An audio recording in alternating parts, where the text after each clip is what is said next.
me llama mucho la atención eso de que a pesar de que ya tenías 4 años haciéndolo, cuando diste este salto a, digámoslo así, por decir las grandes ligas, ¿no? Por así decirlo, todavía te faltaba. O sea, Sí, fueron no, 4 años no, y me sigue faltando. y en esos 4 años, digamos que, pues obviamente de la práctica y todo, pues desarrollas habilidades poco a poco y pues ya tenías como cierto nivel, pero al momento de entrar a las grandes ligas, darte cuenta de que es un nivel todavía mayor, está muy cabrón. En ese momento, ¿qué te faltaba? Digo, para la gente que no estamos familiarizados con el tema de casters, De porque a ver, castear. nosotros vemos los eventos de eSport y vemos, Ujú, qué chido, no mames, el desmadre, ujú. ajajaja, y que Sí, sí, sí, pentakill y ajá. mamá y y la emoción. Pero desde su lado de ustedes como casters, güey, ¿qué tanta preparación necesitan para ser un caster, güey? O sea, en ese momento a ti, ¿qué te faltaba que fuiste aprendiendo con el paso del tiempo?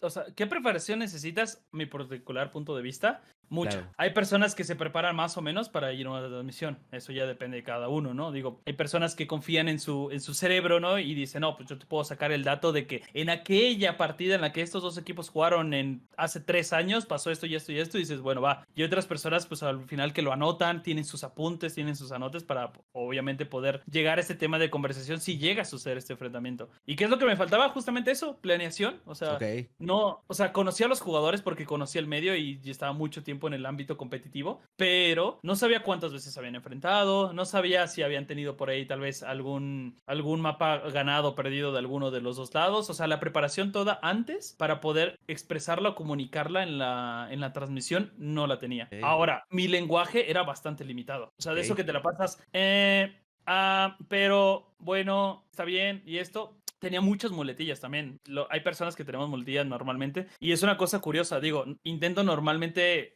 hacer lo más profesional posible, siempre con mis transmisiones, cuando narro, hacerlo lo mejor, no repetir las palabras, todo este tiempo, todo esto que pues al final he aprendido. Pero lo cierto es que, por ejemplo, muchas veces en mi vida diaria me pasa mucho que todavía sigo teniendo muletillas. Y en esa época, pues imagínate, muletillas en mi vida diaria, pero sin ninguna preparación para poder intentar hacer mejor mi trabajo, horrible. O sea, a cada rato un pero, 10,000 peros Claro. en la transmisión, ¿no? Y pues obviamente la experiencia también de llevarlo en cámara al final, de tener tres cámaras en esa transmisión en específico, tener una escaleta, que la escaleta es pues prácticamente como un guión, ¿no? Que te va diciendo qué es lo que viene, después luego sigue esto, después sigue el otro, y que eso tienes que estudiarlo para poder saber el ritmo de la producción, que es cierto que luego puede cambiar, pero tú tienes que tenerlo aprendido para saber, después de que vemos el partido, vamos a caer a mapa, después vamos a caer a estadísticas, después vamos a caer a dos cajas, por ejemplo, donde vamos a salir en vivo para que no te estés picando el moco o estés recargado en Claro. el asiento. Y todas esas cosas, junto con el hecho de escuchar los callouts, porque eso es una cosa extraña, ¿no? Que es raro explicárselos porque es una persona siempre te está hablando, bueno, no siempre, pero te está dando indicaciones en un chicharito mientras tú tienes que seguir hablando y conectando tus Híjole. ideas, tienes que escucharlo y él te dice, bueno, entonces nos vamos a ir a corte comercial en 3 2 1 por así decirlo, y tú vas agarrando tu idea o te dice, oye, nos vamos a corte comercial en 30 segundos, termina tu idea. Tú terminas tu idea y ya más o menos le calculas, él te da la indicación de los últimos segundos y mandas al comercial. Entonces, todas esas cosas que yo no sabía, yo no entendía, pues Híjole. obviamente me fue horrible en esos aspectos, pero, Pero no, ¿cómo no, me pero dijiste?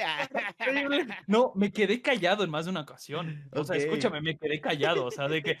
Y me acuerdo perfectamente que me gritaron: no dejes de hablar. Entiendo perfectamente a la persona que está del otro lado que eso es algo muy malo, ¿no? O sea, Claro. para el tema del en vivo. Entonces, yo creo que me faltaban al menos unas cosas que recuerdo y que lo hizo horrible. O sea, lo hice fatal las cosas Sí. como son. No, y aparte como que este tipo de contenido, vaya, o de medio que es tener que hablar seguido, tener que mantener una conversación para que sea más fluida, para que se nutra la conversación y todo ese desmadre, es complicado. Porque, a ver, Sí, en un podcast pasa igual. Yo también tengo un chingo de muletillas, puta, no mames, yo mis muletillas también son, no, no, no, puta, qué cabronas, rico. puta, no, no, no, no, no, impresionantes. Pero Claro, porque yo no estoy como que, o sea, no estaba tan acostumbrado a mantener tanto tiempo una conversación y aparte claro. el hecho de que no trate de no tener un guión, porque siempre trato de que conversación sea pues lo más natural posible, de que las dudas o las cosas que vayan saliendo sean las cosas que se platiquen, porque por ejemplo pues en estos temas de los casters, pues, yo no tengo ni la menor idea de cómo se maneja un detrás de cámaras, güey, Ok.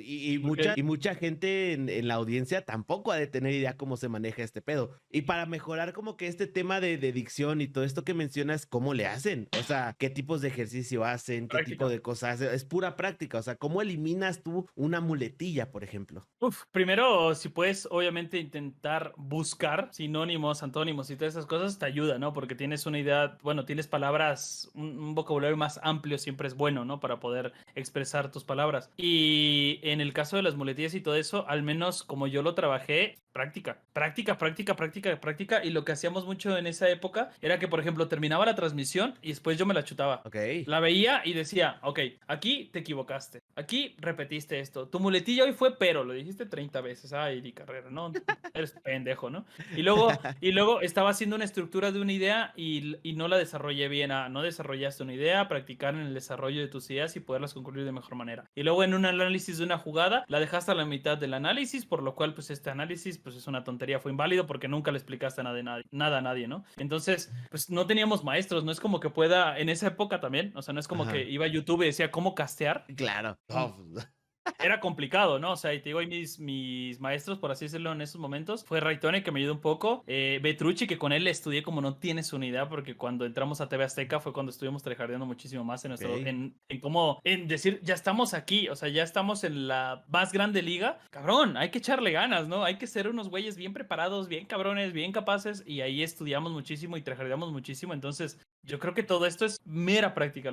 Esto es como, pues como horas vuelo, es como tú que dices, ¿no? En tus conversaciones que al principio pues estarás como un poco tenso, ¿no? Porque dices, no sé por dónde llevar la conversación, no sé cómo contestarle o no sé qué preguntas hacerle. Y una tontería, por ejemplo, como decir, de preguntarle a alguien, oye, ¿y qué? O sea, ¿crees que esto está bien o está mal?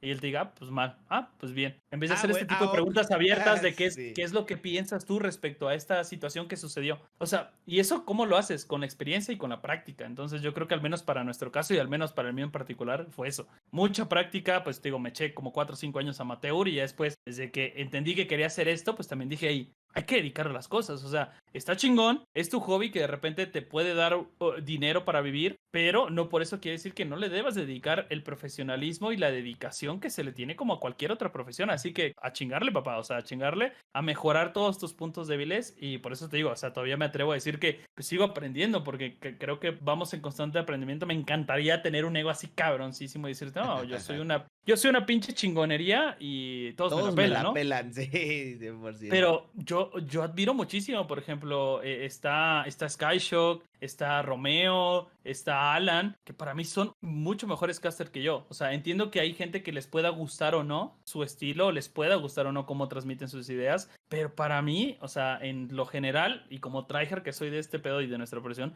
pues yo los veo y digo, estos güeyes son mejores que yo. ¿Puedo tener puntos más fuertes o más débiles? Sí, claro, pero te digo, o sea, yo siempre tryhardeo y también no me voy a venir aquí con la falsa humildad, no, cabrón, lo que hago, lo hago bien, por eso también puedo cobrar por esto, por eso también puedo vivir de esto, pero hay que saber entender cuando pues eres, o sea, ya lo sabes todo y sigues aprendiendo y en esta ocasión pues yo sigo aprendiendo todos los días e intento aprender de otras personas para poder obviamente también mejorarme a mí mismo, ¿no? Sí, no, 100%, o sea, nadie nace sabiéndolo todo. Entonces, es parte de todo lo que empezamos a emprender. Cualquier cosa que hagan, ya sea un negocio incluso, ya sea la creación de contenido, obviamente no vas a empezar sabiéndolo todo. Todo es una constante de aprendizajes y de seguir desarrollándote para seguir haciendo las cosas cada vez mejor. Entonces, nunca vas a aprender todo 100%. Incluso yo creo que ni aunque seas el más top, top, top profesional, a lo mejor sí te podrías dar tu taco de, no, pues, güey, soy el mejor a huevo, pero pues también sigues aprendiendo cosas, ¿no? Entonces es algo No, que claro. nunca va a acabar.